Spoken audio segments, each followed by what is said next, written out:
Thanks for watching Afternoon Live.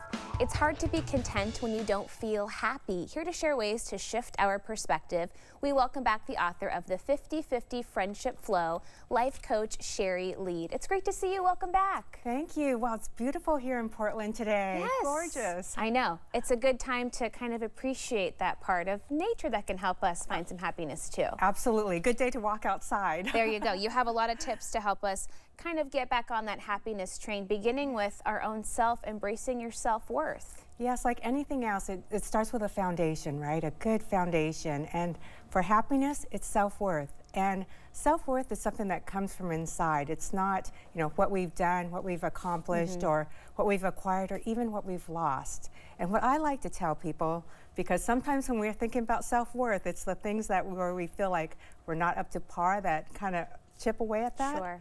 But I like to remind people the word weird, the root is W-Y-R-D, weird, it's an Old English root, and it means fate or destiny. Oh, okay. So, when you think of it that way and you embrace your weirdness or your uniqueness, you're embracing your fate or your destiny. And that's a good boost for, self-worth. I love that. We're all so different in the most beautiful ways, and just kind of celebrating that can be a big boost. Okay, let's talk about fostering community connections. Those relationships are so important. They are, and nothing beats face-to-face time and making time for that, but even phone calls. And I have a good example. My mom, during the pandemic, she was 91 years old. Oh. And she was in a retirement facility. And I'm from Washington State. Washington is probably like Oregon. We couldn't visit her. Yeah. She couldn't leave her room even. And she had meals delivered. But she had friends, and she had actually childhood friends. Wow. Also in similar places. Every night they'd get on the phone with each other. Wow. And they'd share laughs. And these are, everyone, they were all isolated during this time. Yeah.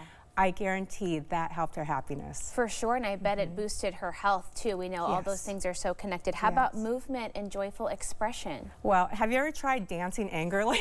Oh man. It's impossible. Even when you see those rugby players, when they come out and they do their war dance, they even afterwards are high-fiving. Yeah. I mean, if you have to fake it and you have to get up and turn on a song and dance. There you go. I mean, movement's key. You can really pull yourself out of a pretty nasty mood that way. Okay, simplify for serenity. This is a really good one that we don't often think about.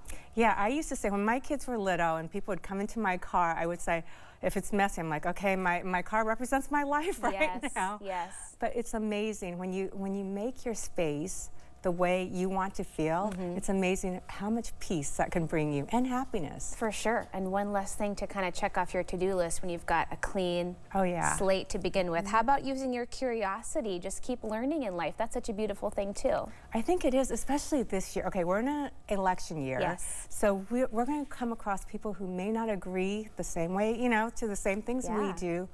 I want to encourage people to approach those conversations with genuine curiosity, as opposed to, wanting to change somebody's mind, because you're not going to do that. It's not going to happen. No, and they're not going to change your mind. But, True. If you're genuinely curious, it becomes interesting to find out, why do you think a certain way? Yeah. And honestly, that takes a lot of pressure off of you and makes, then you can leave the conversation feeling good about yourself and learning something new. And a lot of times you dive into somebody's backstory and you find some common ground that you can share, and that forges a new connection. Yeah, and it feels good. The effects on your body of approaching a friendship that way or someone that way versus in a kind of a fight way, entirely different. I love that. Okay, let's talk about rose-tinted glasses, figuratively and literally. Yes, and I brought some here. So cute. So this is something that I have actually in my house, and this is really great for parents, but even my kids are older and I still have these, and it's a visual reminder that no matter what the situation is,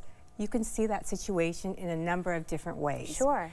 And you could choose to see that situation in a way that brings opportunity, or even finding a silver lining. It doesn't change the situation, but it changes the effects it has on you. In fact, I brought you a pair. Thank you. I love these so much. I don't know if you, and they match my outfit they're very today. cheap, so they might, Oh, I love these. See, and don't I things feel look better already. Right? Isn't it happier? I feel Barbie gorgeous. Right? You can't help but be happy with rose-tinted glasses on. That is so fun. And we're in a rose city. There you go. Well, it is a good point, too, that you can't change the situation, but you can change your perspective, or even kind of moving forward of, okay, I've been dealt this tough hand. What am I going to do about it? Because you can't sit there and feel sorry for yourself all day. And you know, this just gives you, you know, seeing something like this gives Yeah. you that moment to detach from the situation and maybe see an opportunity there. Yeah, take a deep breath and get ready to tackle the next thing. It was great to see you. Thanks, so good to thanks see for you. visiting us. Thank you for having me in Of this beautiful course. day. I know. Shari's book again is The 50/50 Friendship Flow. We'll have more information on our website at katu.com. We'll be right back with more Afternoon Live right after this.